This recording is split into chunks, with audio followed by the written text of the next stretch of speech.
Hello friends, myself Rajashri Pantoji from A.G. Patil Institute of Technology, Solapur, Maharashtra. Welcome to our first class of Engineering Chemistry. Now, here we are going to discuss the one of the important quality parameter of water, that is hardness. Now, with water, we are familiar with water from our birth. Water is the most abundant chemical on the earth. It is a miraculous liquid, it is a universal solvent. All of we are familiar with the water from our birth. There is no any life without water. Water has one synonym in Sanskrit, that is Jivan, means life without water is impossible. Now this water, it is about 71% on our earth. Our body also contains 70% of water. Now all of these facts we all know, and we have studied this from our fourth standard. Now water on the earth, it is retained through the water cycle. Water cycle means what? Means there is a vaporization of water bodies, then that steam which travels in upward direction, then clouds are formed, again condensation of that clouds happens and raining is there. Means water on the earth, it is retained by raining, and that is called as a water cycle. Now water have chemical formula, that is H2O. This H2O has not only H2O, means what water we drink, we used in our daily life for industrial purposes and all that, it is not simply a H2O.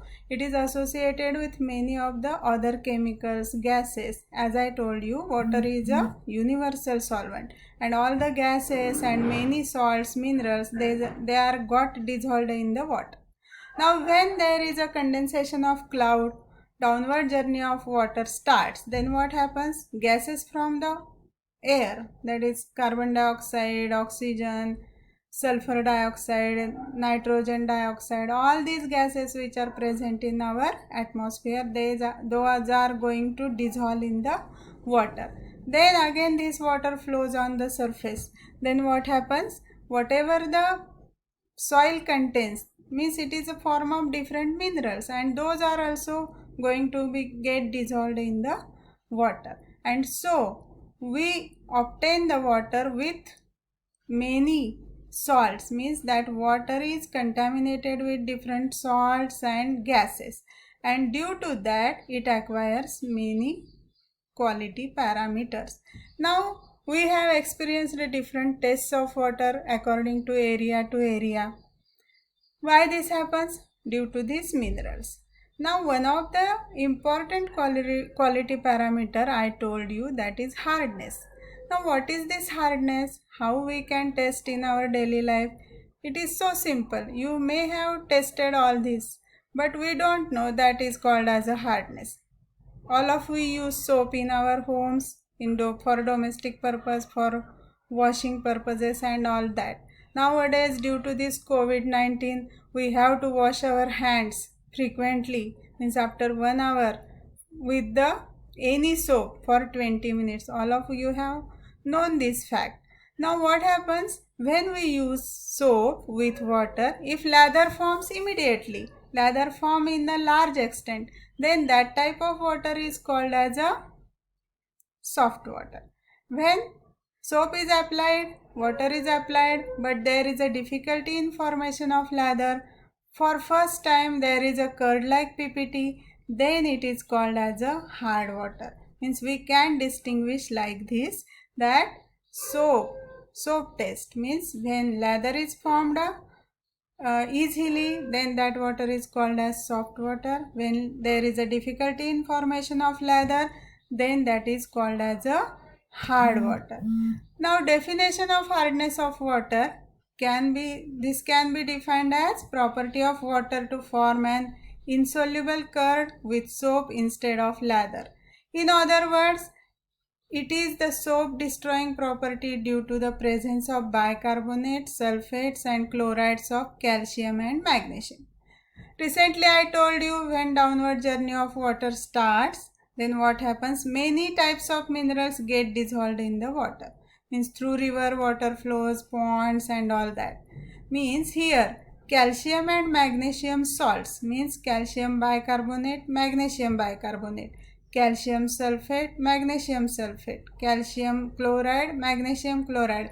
All these are largely soluble in water and they got dissolved in easily in the water, and due to this cations, that is calcium and magnesium, those are going to interfere the lather formation of the soap. Now this calcium and magnesium are going to interfere the soap solution. Now calcium and magnesium cations are going to interfere the action of the soap with water. Now here is the reaction. What are soaps? Soaps are the sodium salts of higher fatty acids. Now these are going to react with the Ca++ or Mg++ forming a curd like PPT. So when there is a presence of calcium and magnesium, then those are going to interfere with the soap and PPT will be formed. After consuming all the calcium and magnesium, then there will be a foam formation. So hard water gives lather later on, while soft water gives lather immediately. So we can distinguish in between the soft water and hard water. Okay. Then next, now there are two types of hardness, temporary hardness and permanent hardness. Temporary hardness means, as name suggests, it is due to the presence of bicarbonates of the calcium and magnesium and can be removed by simply boiling. Now formula for calcium bicarbonate is this, and magnesium bicarbonate is this. Now what happens? How this temporary hardness is removed? When we are going to boil this water, then these salts, those are going to decompose and they will form the precipitate of calcium carbonate and magnesium hydroxide, which will be settled down at the bottom of the vessel, and up to some extent hardness can be removed. Means what is here? Temporary hardness means it's temporary. It is removable by a simple physical methods like boiling, and this is also called as a carbonate hardness because the main salt present, anion present, is a bicarbonate and those are going to decompose, so it is called as a temporary hardness. Now permanent hardness, as its name suggests, permanent hardness it is due to presence of sulfates, nitrates and chlorides of calcium and magnesium. Now this hardness cannot be removed by boiling. We have to use some special methods, special hardness removing methods, or we can call it as a softening of water methods. Those are used to remove this hardness, and so it is called as a permanent hardness, and it has another name is there, that is non-carbonate hardness. Understood? Now why this hardness is so important, how it is measured, we are going to discuss these points. Now measurement of hardness of water is expressed in terms of CaCO3 equivalent.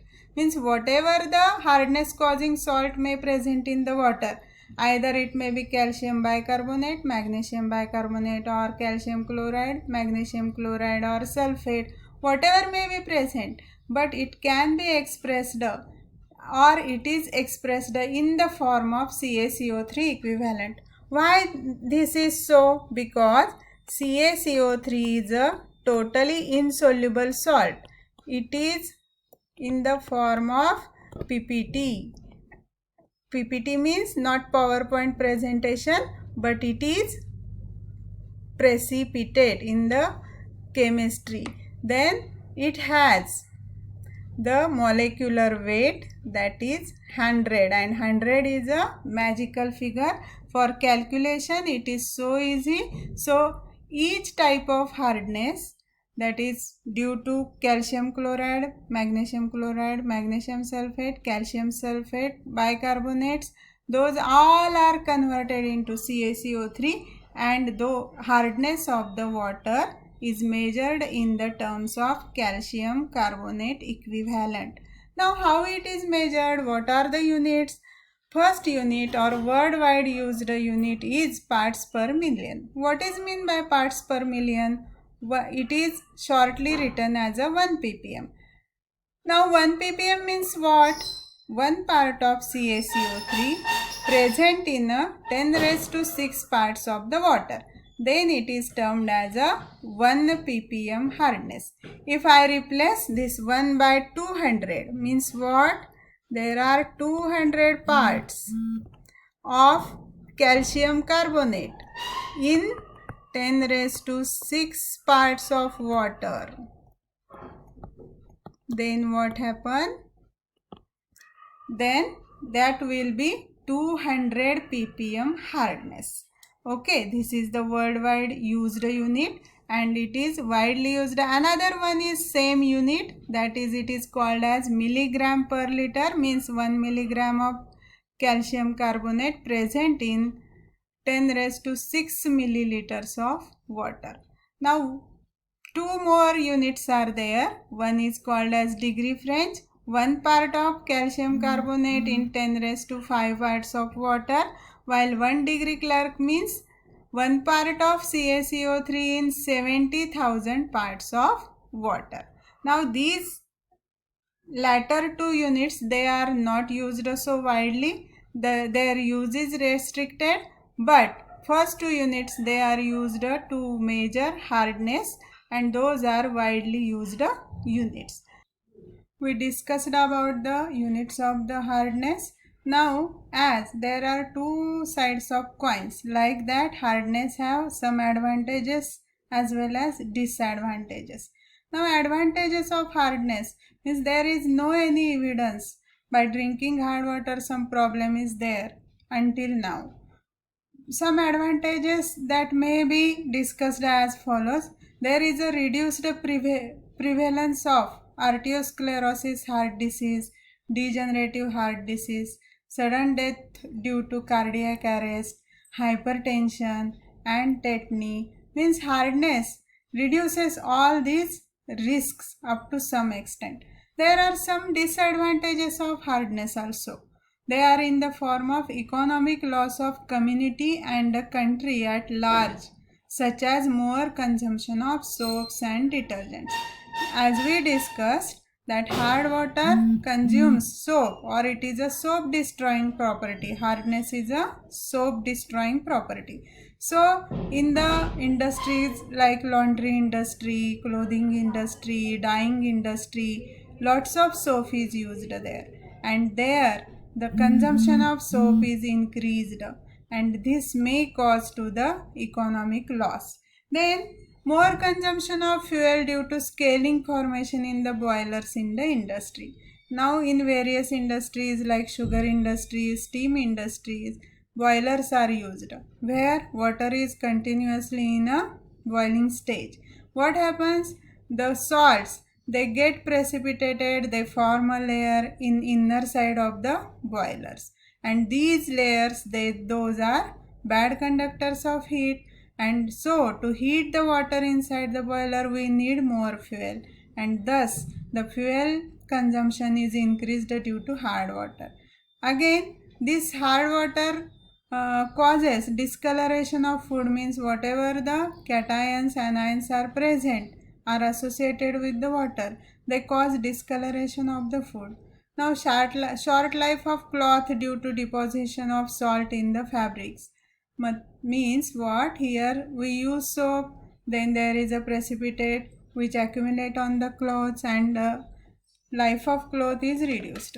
There is a disturbance in dyeing process, means we can't acquire the desired shades of the colors.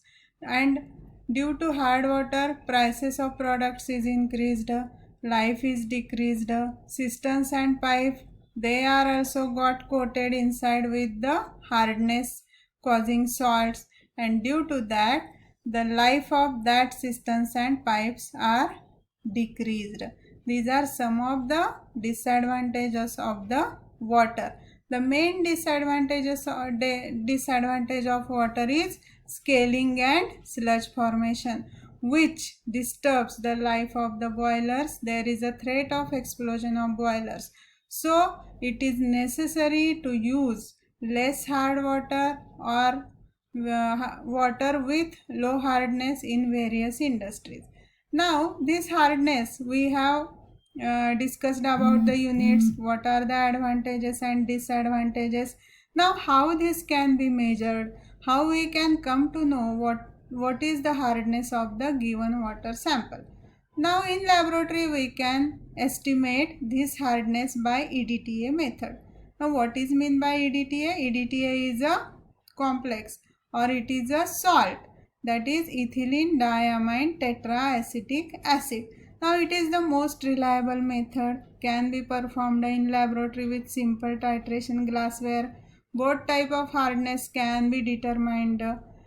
Now principle behind this is water is treated with EDTA solution in presence of alkaline buffer using EBT as indicator.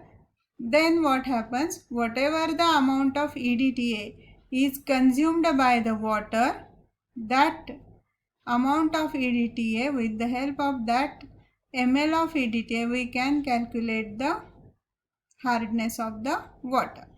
Now this is also termed as a complexometric titration because EDTA forms complex with hardness producing ions like calcium and magnesium. By knowing this amount, how much EDTA is consumed to trap this calcium and magnesium, we can determine the hardness of the water. Now here EDTA is a versatile chelating agent. A chelating agent is a substance whose molecules can form several bonds to a single metal ion. Means the metal ion is trapped in the structure of that EDTA. Then chelating agents are multi-dentate ligands. Dentate means donors. They donate their electrons to form a bond. Means those are the donates. Those donate multi means many electrons to the metal because metal have two positive charges. They have lack of electrons and all the need of electron it is fulfilled by the EDTA. Now this ligand is substance that binds with the metal ion to the complex ion. Now here first when we are going to treat water sample with the EDTA, first of all the EDTA solution is filled in the burette, zero level is adjusted and all that.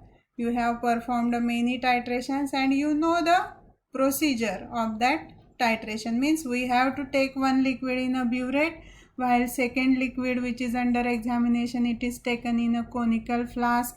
Then we have to add one indicator there which indicates the color change in the reaction and we come to know that the reaction is over.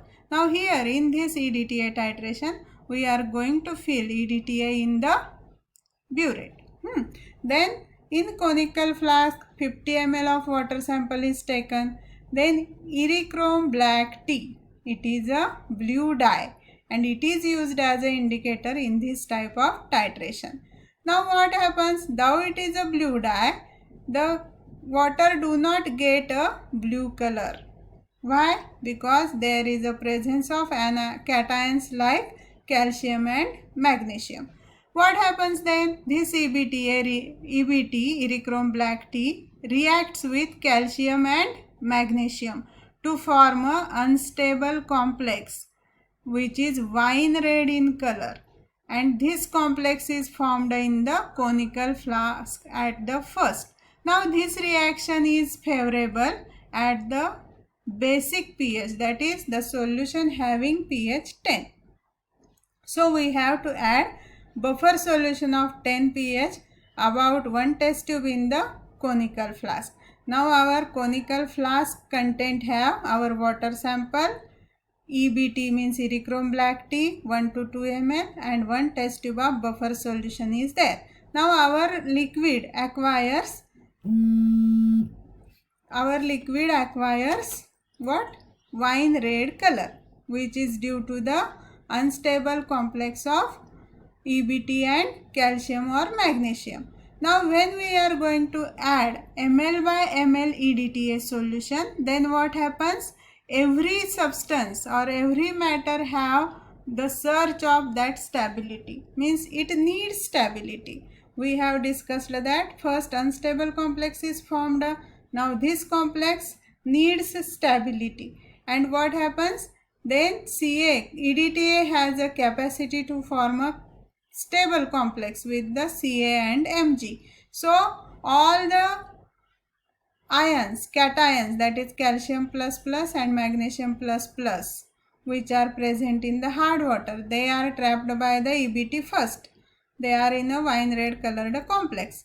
Then those travel toward the stability, those leave that EBT behind and they form a new complex with a EDTA. So here colorless stable complex is formed and EBT is set free, which is a blue dye. Means when reaction is completed, means all the Ca and Mg which form the unstable complex with EBT, those are transferred to the stable complex of EDTA. Then what happens? EBT is set free and our solution acquires sky blue color. Means the end point of this reaction, this titration is wine red to sky blue. Means we have to stop the reaction or titration here when we get the sky blue color. Then we have to note down the reading from the burette, and with the help of that burette reading we can calculate the hardness of the water. Okay, so this is about the estimation of the hardness of the water by EDTA method. It is a laboratory method and it is a very reliable method. Chemicals are not harmful, not poisonous. Those are easily available and their cost is also low, and the hardness which we calculate, it is very much reliable and it is true. So it is widely used method and it is a basic method to calculate the hardness. So here in this lecture we discussed about what is hardness, what are the types of the hardness, what is soft water, hard water, how hardness is measured and how hardness is estimated. In our next lecture we are going to discuss about the water softening methods, various water softening methods. What are the different types of methods are there, how they are reliable, usable in different fields, we are going to discuss. So thank you.